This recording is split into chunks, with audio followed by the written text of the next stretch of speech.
So good morning, good afternoon, good evening to you, wherever you're joining us from today. And we're really delighted to be able to welcome you to the first of our SAP meets ENT/EAP webinar series. And yeah, we're delighted you're able to join us together today as we bring these two communities together. So just a quick introduction to myself and the organising team. I'm Dr. Karin Parsons from Cardiff Business School. I'm an entrepreneurship and organisation studies scholar, and I've been organising this webinar series alongside my colleagues, PhD fellow Milena Leopold from Innsbruck University and Dr. Christian Maringer from Stuttgart University. And we are delighted to have our two guest speakers with us for the first of our webinar series today. We have Professor Karin Berglund and Associate Professor David Oliver with us this morning. I'll introduce you to them in just a moment. The idea of this webinar series is to bring the two communities together to be able to share, reflect, and discuss mutual and shared understandings, bridging the gap between the two communities and establishing new connections between EAP and SAP. We have a schedule of future webinars, which I'll just show you now, and we'll come on to those at the end of the session as well to remind you. I'd just like to take this opportunity just to let you know that we'll be recording today's session. The recording will be sent out to you following the webinar and also uploaded to the SAP YouTube channel afterwards. To help with the recording, it'd be helpful if you could keep your microphones on mute during the presentations, but we'd really like to see your camera switched on if you're happy to do so. It's nice to see your faces to be able to engage with you. So the way this session will play out is I will shortly introduce our two speakers to you. They will then present on the topic from their own perspectives for 15 minutes each, and then they'll come together for a 10-minute discussion between the presenters, what commonalities there were from both perspectives and any contrasts or areas of interest that they'd like to pick up on initially. And we'll then open the discussion to a Q&A. So if you have any questions, we'd encourage you to post those in the chat throughout. And during the Q&A session at the end, we'll go through those in order and also give you the opportunity to raise your hand in the room and to ask any questions you'd like to ask audibly as well. So I'll just introduce our two presenters to you now. So we're delighted today to have Professor Karin Berglund from Stockholm University and Associate Professor David Oliver from the University of Sydney Business School. Karin and David are going to share their recent research on identity work from an organisation and also an entrepreneurship perspective with us. And we'll look, as I said, for commonalities and points of contrast between the two. So Karin Berglund is Deputy Dean and Professor of Business, specialising in entrepreneurship at Stockholm Business School in Sweden. She takes particular interest in the expansion of conventional entrepreneurship into new contexts and in the emergence of alternative forms of entrepreneurship and innovation. Her overarching research interest lies in studying entrepreneurship and innovation from a sociological perspective, as part of an enterprise culture, and in contributing to critical management, organisation, gender, and entrepreneurship studies. Karin's collaborated on a number of projects looking specifically at identity work in entrepreneurship education, emerging entrepreneurial identity positions in rural development, and the implications of the increasing pluralism of entrepreneurial selves on entrepreneurship education and development. David Oliver is Associate Professor and Head of the Discipline of Strategy, Innovation and Entrepreneurship at the University of Sydney Business School. His research focuses on how identity is understood, negotiated, used, and transmitted during organisational strategy and innovation processes. David's research spans a variety of contexts, including startup ventures, the sharing economy platform companies, product development, skunk works, government departments, charitable foundations, and multi-stakeholder strategic partnerships.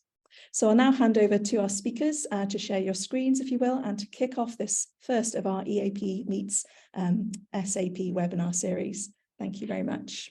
Well, thank you very much for the kind introduction, Catherine. My name is David Oliver. I'm at the University of Sydney Business School, and I'm going to be talking about identity work from the SAP perspective.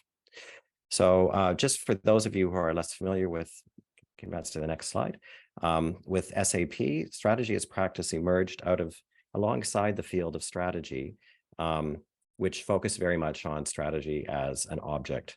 that is studied for improving organizational performance over time. The strategy as practice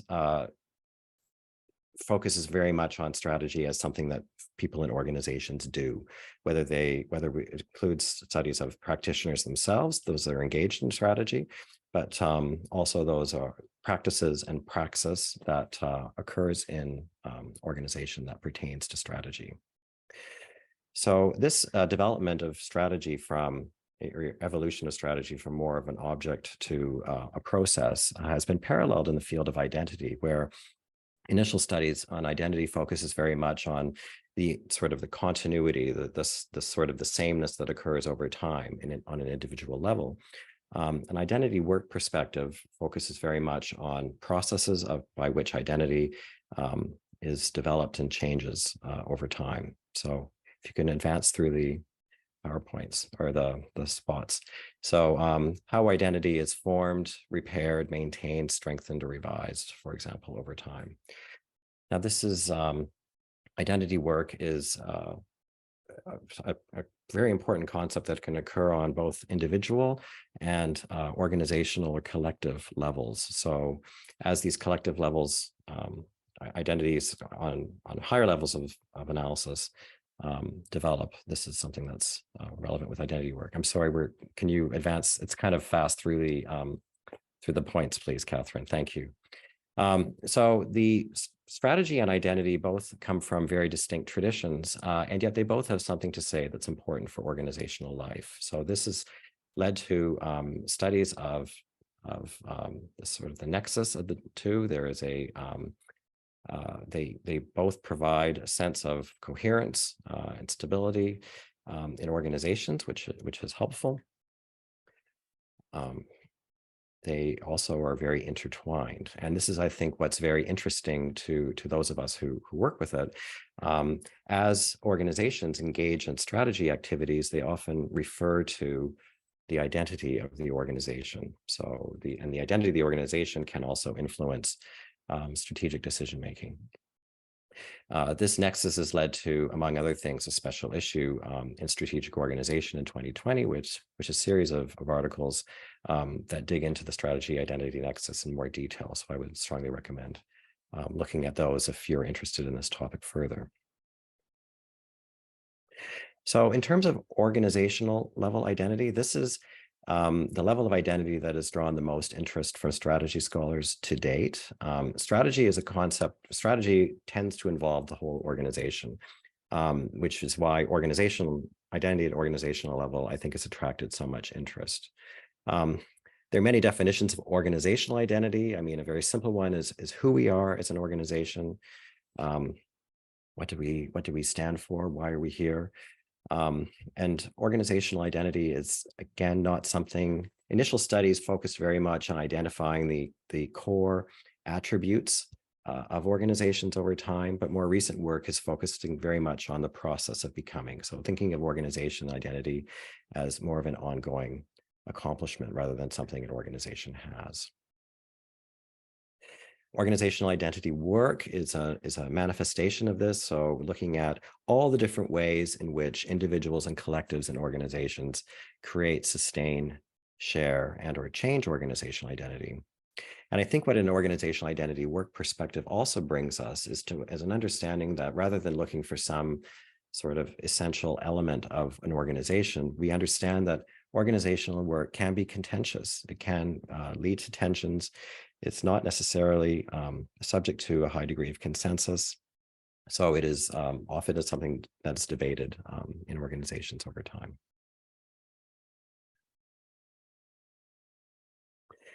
So this is just a simple graphic out of a chapter that I have in the forthcoming Cambridge Handbook of Strategy as Practice.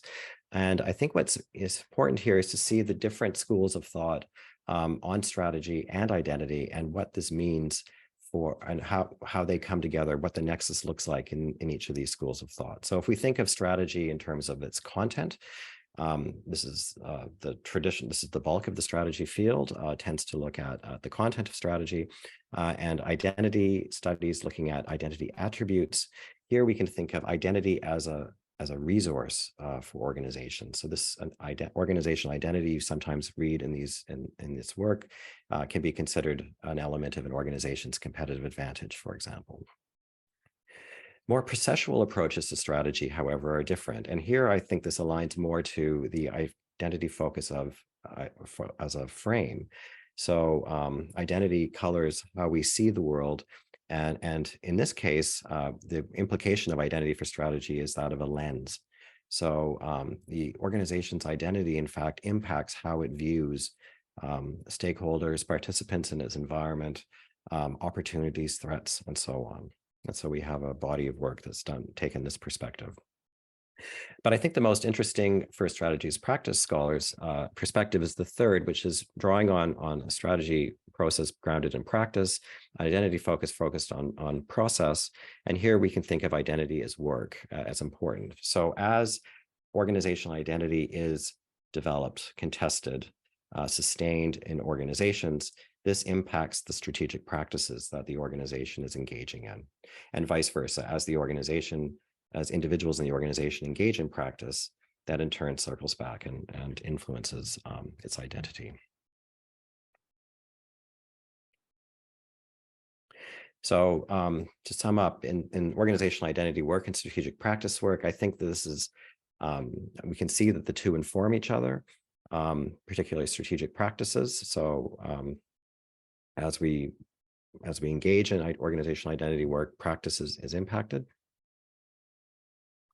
Particularly in cases where the organization itself is under crisis, or under significant change either through a merger or acquisition, spinoff, adversity, and crisis. We have a number of studies focusing on all of these things and looking at organizational identity work that results from these external influences. More recently, we can think of strategy practices, for example, related to experimenting with new business models, ways in which this triggers organizational identity work as well. So Budjovic and her colleagues have done some interesting work in this area. It's also interesting where you see work looking at what happens when strategy and identity diverge or no longer aligned. And here, Matthias Wenzel and its co-authors looked at a number of cognitive techniques engaged in organizations to deal with this kinds of divergence. So these are some early examples of ways in which I think this rich tradition of strategy practice and organizational identity work can really come together to reveal something interesting. Now, I've approached this. So I just want to share a few examples of work I've done. The first one came out last year, and it was looking at a long-term study over 20 years of a charity that had dealt with a number of existential identity threats over time. So the way it worked is it received donations from donors and then distributed these to needy and effective NGOs. But what had happened over this 20-year period was a lot of organizations, in the interest of strategic CSR, decided to try and bypass the charity and donate directly to the NGOs. So this was very much an existential identity threat for this organization. So it dealt with this in a number of ways, and we identified these long cycles of strategic decision-making and change and meetings and all of this, and ultimately three interlinked practices that emerged to us that we call emotional resonance work. This was work done by the organization to ensure its organizational identity continued to be resonant with its stakeholders over time. And some practices, some very concrete practices involved with this included building emotional bridges, so bringing donors in direct contact with recipients of the money, so they could actually see each other and sort of establish bridges, very much helped. Enrolling major stakeholders in the decision-making process and collective soul searching around the crisis that the organization was facing, and ultimately materializing an identity symbol that would be resonate with key stakeholders. So for example, a solidarity donation was one that they had for a period of time, which was very compelling. So these three practices ultimately built enabled them to maintain, the emotional resonance work over the 20 years since we talk about that. Another publication I have in this area looked at a new product development team, or a skunk works, that was created separately from the parent company. This has been done by a number of tech companies, by airplane companies. Very much an idea of you create a very separate new product development operation, and you let them really run with an innovation task.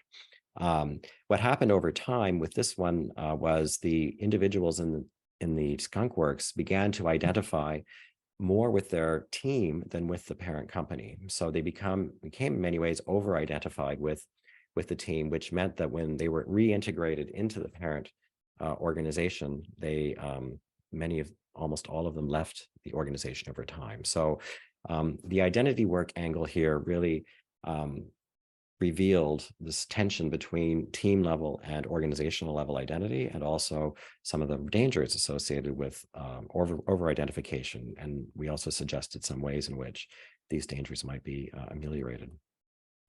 And the final one, and I think this might be of most interest to entrepreneurship scholars, came out in that special issue of Strategic Organization, where we looked at founders of startups and tried to understand how they engaged in organizational identity work over time. So if you think about a new startup, of course, it doesn't have any organizational identity at the start because it has no history as an organization. Founders often maybe have a rough idea of what they want their organization to look like, but they don't have, it's often not very well thought through. And it's through engaging in practices that we were able to identify a number of ways in which this organizational identity emerged over time. So we looked very much at how the organizational identity claims they developed over time emerged.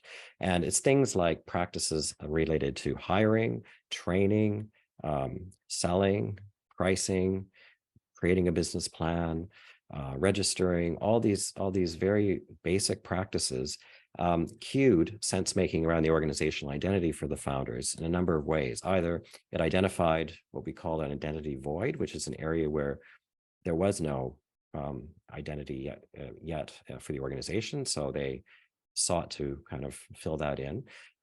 Through interacting with outsiders, they generated sometimes new identity insights, new things they hadn't thought about, that they subsequently rolled into their organizational identity claims that they were making. And then at times dealing with insiders or employees, the practices revealed discord or disagreement. So what is the right way to wrap a present? What is the right way to answer the phone? What is the right way to engage in these very mundane practices? Revealed very different perspectives on the organizational identity, and that enabled the founder to sometimes they went with the founder perspective, and sometimes that perspective changed.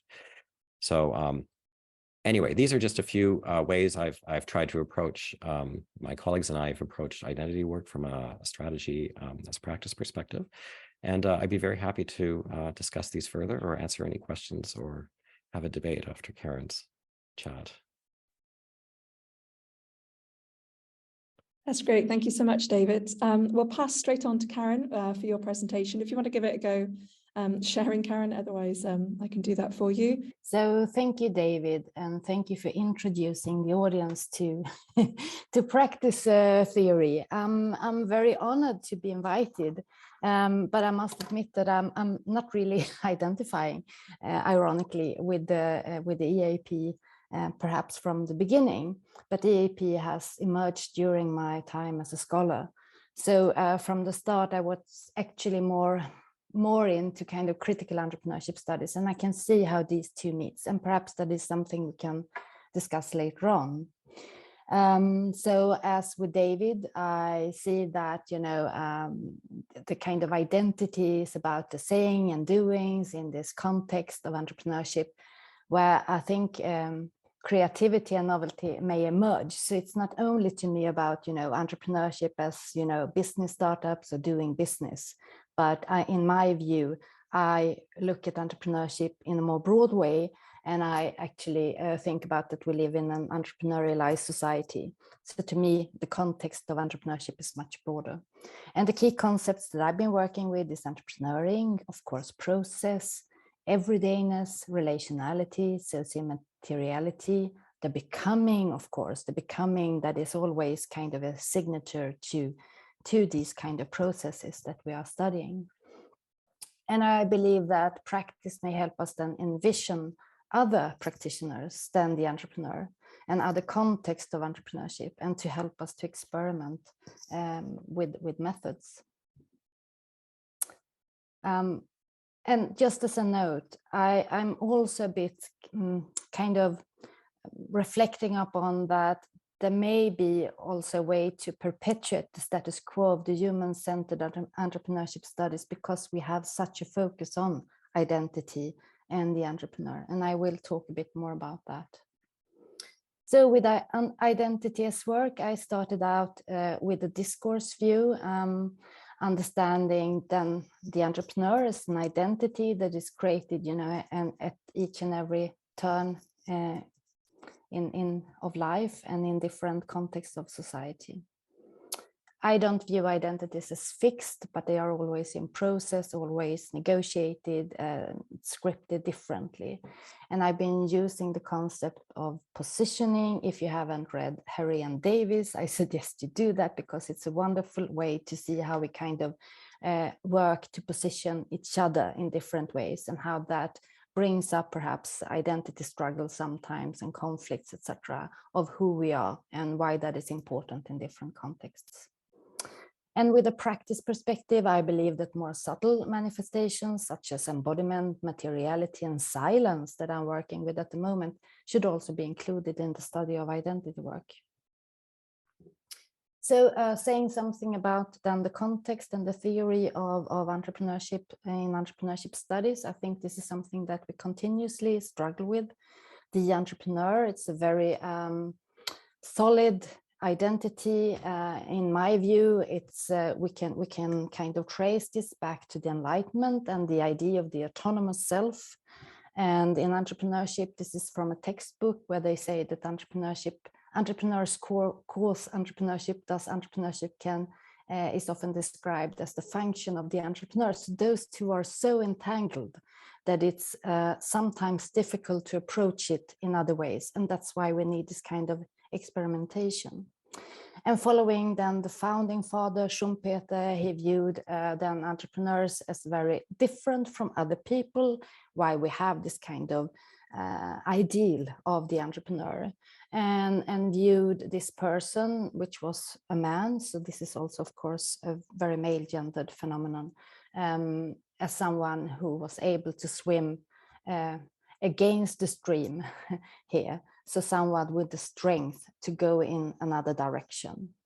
And it's male gendered, it's also ethnocentrically determined, so it's kind of a Western innovation here that we are dealing with. Another facet then of the entrepreneur I view as the entrepreneurial self, that is more brought up in studies of governmentality, aligned with Foucauldian understanding of what he called the enterprising self.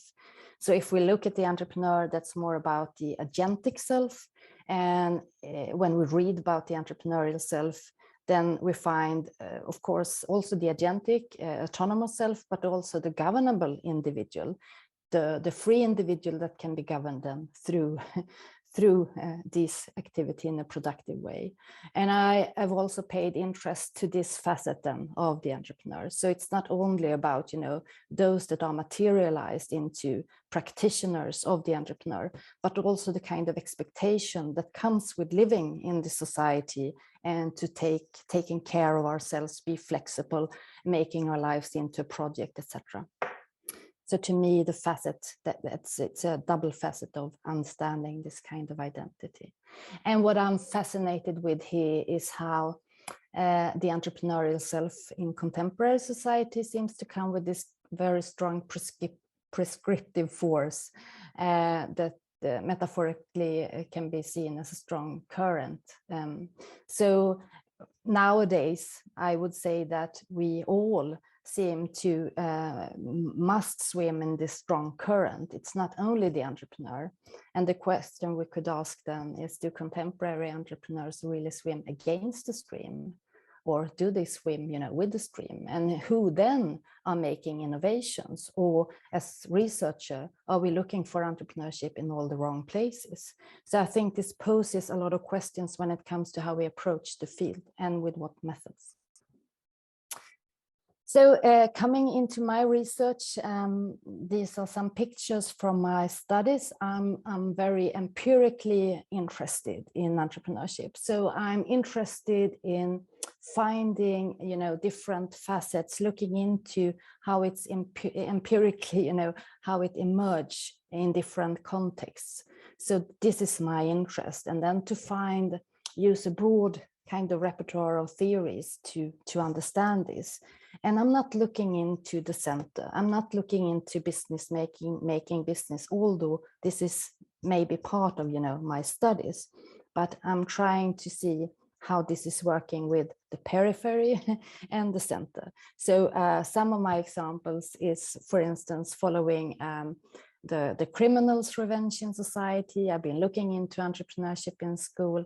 Lately, during the pandemic, I was following hospital pharmacists in the Swedish hospitals, trying to manage during the pandemic. So going back to my thesis, and to give an example of how I've been working with an identity, I was brought into a rural context where they were struggling with that. People were leaving and they really wanted to engage more people into, entrepreneurial behavior. And what I then identified after some time was a strong enterprise discourse, where they viewed kind of entrepreneurship as enterprises. They are industries that employ workers, produce products with profit. So people were not used to take, own initiatives, etc. And what happened during my project, and in this project that was invested by the European Union, it was an equality project with a focus then on creating a more equal labor market. They brought in another way of thinking and talking about entrepreneurship, talking about how entrepreneurs are all humans that then use opportunities to self-fulfillment in relations which bring about economic value, and later I would also say social value. And when these two met, the two discourses, there were struggles, there were conflicts, and I then use a concept from pedagogue Paulo Freire, conscientization, focusing on how these two the conflicts made people aware of different alternatives of identifying with entrepreneurship. So the conflicts I view as productive here. They made space for new identities to be shaped. So other groups or othered groups were suddenly seeing themselves as entrepreneurial, which initiated a lot of activity. So just one example is the group of women entrepreneurs from ethnic minority that spurred each other to engage in business making business, but also launched the first version of a microcredit bank in the Swedish context. So this is a photo from their inauguration with the Swedish king here.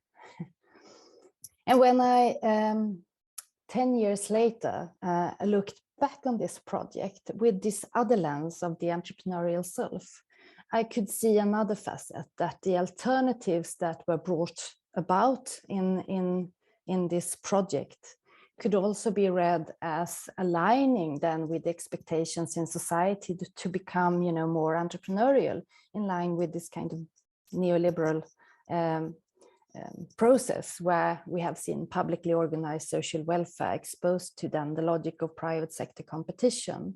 So which I think is a way of responsibilizing citizens in particular ways.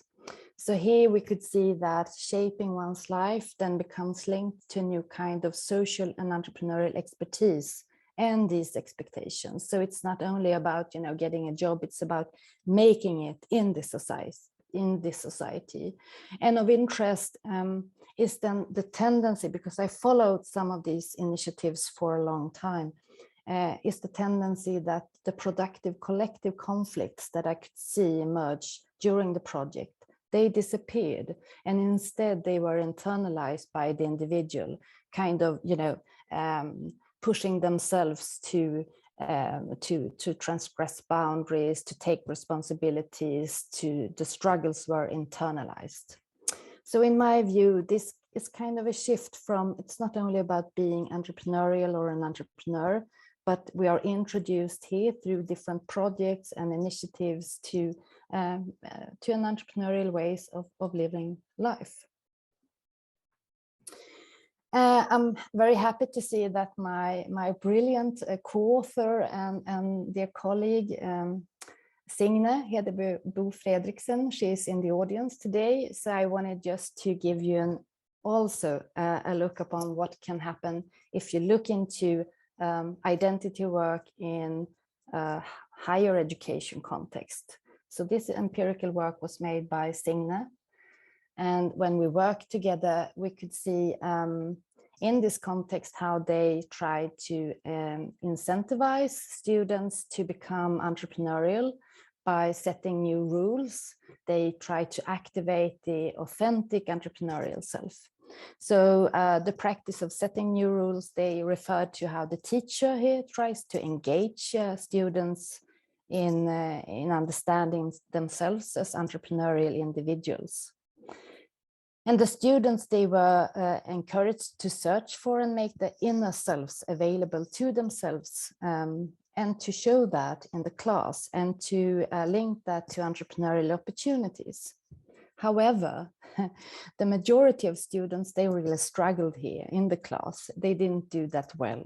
So this indicates that although they were told that, everything is possible, there were some kind of rules for proper conduct. So you couldn't become anyone. So the identity work was kind of narrowed down, which the students then struggle with. So in the next practice that we identified, we then looked how they tried to play by the rules and figuring out this script that gained them legitimacy in the class. So they were trying to then assess what kind of self-presentation that could be accepted. And although then authenticity and autonomy were important in this kind of script, the students then experienced again some kind of punishment from not, following the script. So this resulted then in a search for personal experience that could be linked with classical entrepreneurial narratives. You remember the picture of the entrepreneur, emphasizing morality, success, the entrepreneurial dream, and the kind of rags to riches stories. But interestingly, what we also could see was a script of bending the rules and of protecting the self and actually playing out an authentic self in another way, the kind of the truth teller. So here we could see how students sought to protect themselves against this kind of pressure to shape themselves in a particular direction. So they produced stories they believed the professor would appreciate, but they also expressed discomfort and admitted their inability to know who they were and commented on that particular arrangement in the class. So we believe these protection practices made it possible then for students to resist attempts at identity control and then instead kind of play with the ambition of going into this kind of identity work. So they looked upon it from on a distance. How am I in time here? Am I running out of time? Anyone? I think maybe just a couple of minutes and then we'll move on to the discussion with David, if that's okay. Thanks, yeah. Karin. So just very shortly, this is a recently published article from Gender in Management, where I've been very concerned with how the entrepreneurial self has been entangled with feminism. and where we see that structures still discriminate against women, and that is ignored by the post-feminist and entrepreneurial discourse. And here we seek to look upon learning in a different way, and to reconceptualize learning not as something that, going against as this way of understanding the autonomous self, but rather to see learning, to see resistance then as learning. So the purpose of this article is to conceptualize feminist resistance as a process through which the autonomous subject can be destabilized. And just shortly, if you're interested, but what we found interesting here is that one of the practices here, transforming resistance, I think we can all see that kind of practice when we look upon the entrepreneur. But what we could identify with this kind of approach was also an embodying resistance, a way of understanding, what hits you, what you feel is important in your, through embodiment in your body, and seeking ways to put words into something that bothered these women that we were following. And then the process and the practice of verbalizing this resistance before kind of enacting that on stage. So this is also another way of understanding how we are making ourselves into entrepreneurial beings and entrepreneurs. And the women that we were talking with here, they all were running businesses in a rural area in Sweden.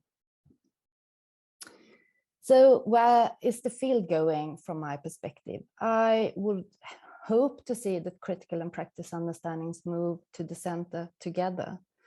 And I hope to see more post-human understandings in and acknowledged and integrated in entrepreneurship as practice. Empirically, I think that in entrepreneurship, we should also look at what is happening around all the crises, the war, the climate change, to dare to look at the uncomfortable and of course the mundane. We can see that, what is happening now is researchers are looking more into masculinities, into post-feminists, in order to destabilize this kind of identity of the entrepreneur. And in the right corner here, that's a manifesto from my colleague Karin, and she asks us to experiment, to continue the creative resistance, to resist the dominant practices, crack shifting grounds, make them productive, and we're all becoming in this together. And I hope to continue that work. Thank you so much. That's great. Thank you so much, Karin and David, for your presentations. I can see a few questions in the chat already. If you have any questions specifically for Karin, please pop those in the chat also, and we'll get to those soon. Before we do that, Karin and David, over to you now to discuss, as you're preparing these presentations and discussing amongst yourselves, any shared commonalities between the two communities or contrasts, and your views on opportunities for continued collaboration between SAP and EAP scholars. Thank you. Yes, absolutely.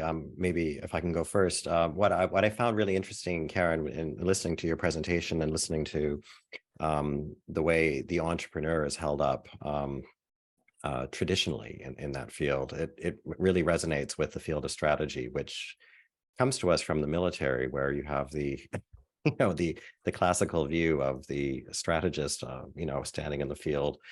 The Clausewitz von Clausewitz, planning the battle attack, and all of that happens, and it's a very masculine, very top down, very the genius general kind of approach to strategy, which it still permeates a little bit of the field, although I think contemporary strategy has really moved on from this, and we're really much more interested in bottom up and top down and all the different processes and practices and the very messiness that goes on when you're trying to develop strategy for a multi-stakeholder world. So I think that it's very interesting, because you still hear that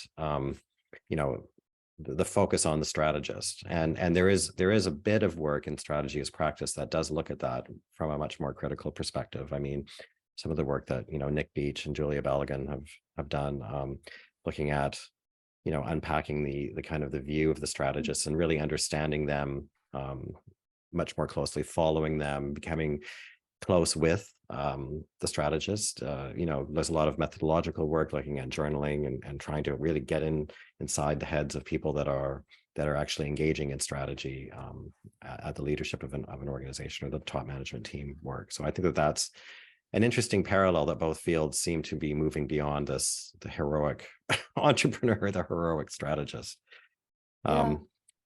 Yeah, I agree, and I can see that. And I think in that sense, we may struggle with different things. I just, before this webinar today, I received a mail about a new book launched about, how these big entrepreneurs, how they really behave and how they think, So I think, again, it's about to be aware, at least in our field, how this is continuously perpetuated, and the kind of boundaries that draws, the kind of who is included, who is excluded, or what is included and what is excluded. I think that are questions that we need to deal with continuously.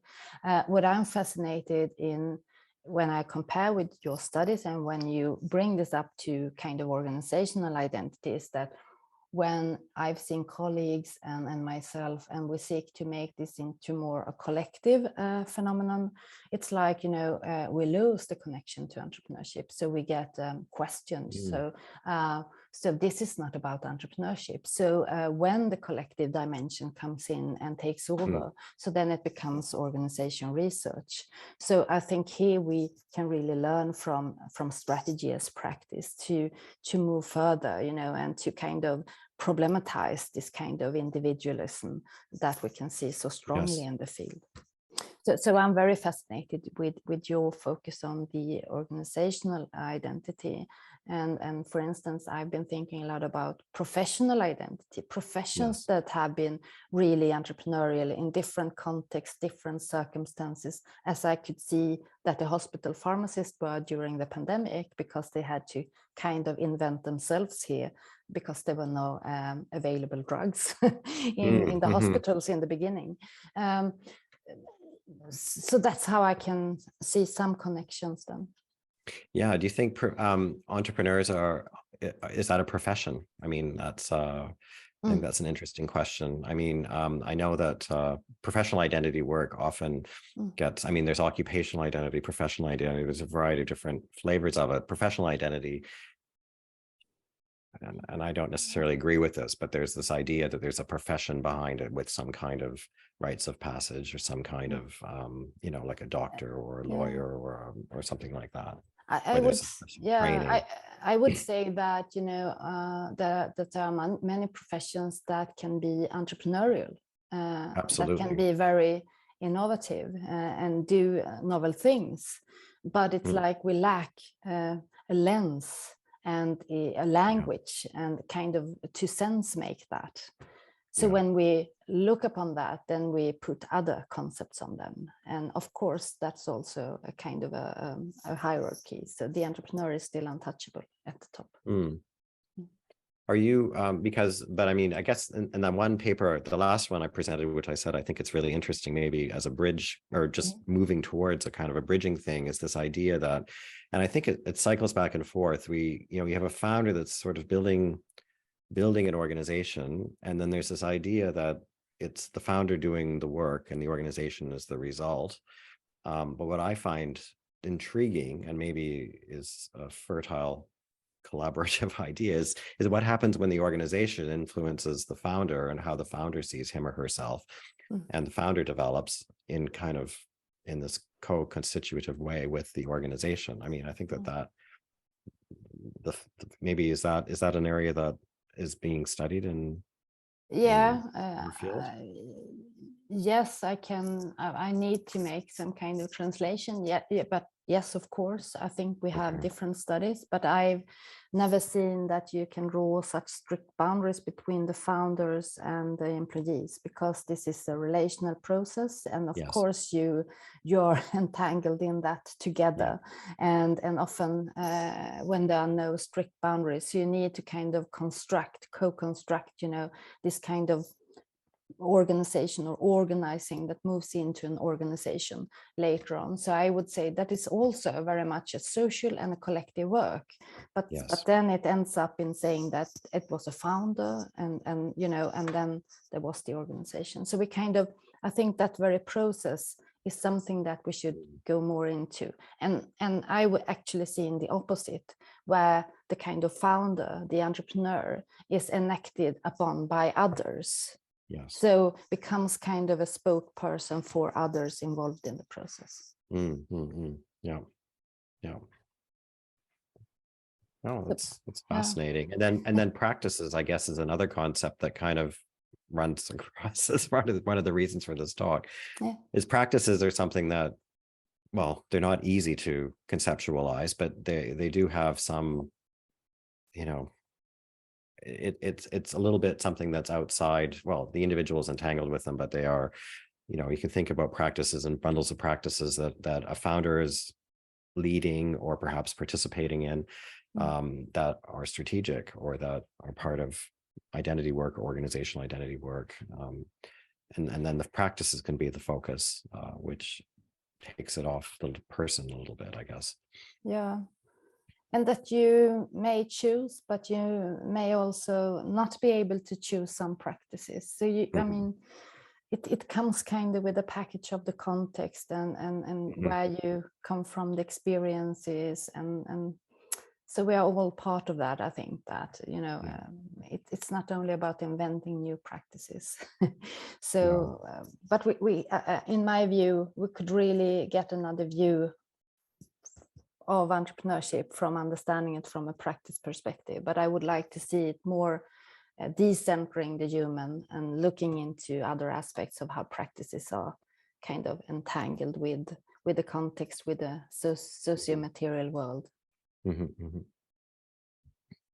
Right. Good. Okay, thank you both so much for your fascinating presentations and the discussion there. I'm sure there's lots of questions brewing already. And yes, thank you all for your participation today. And we look forward to seeing you at the next one. Thank you, everybody.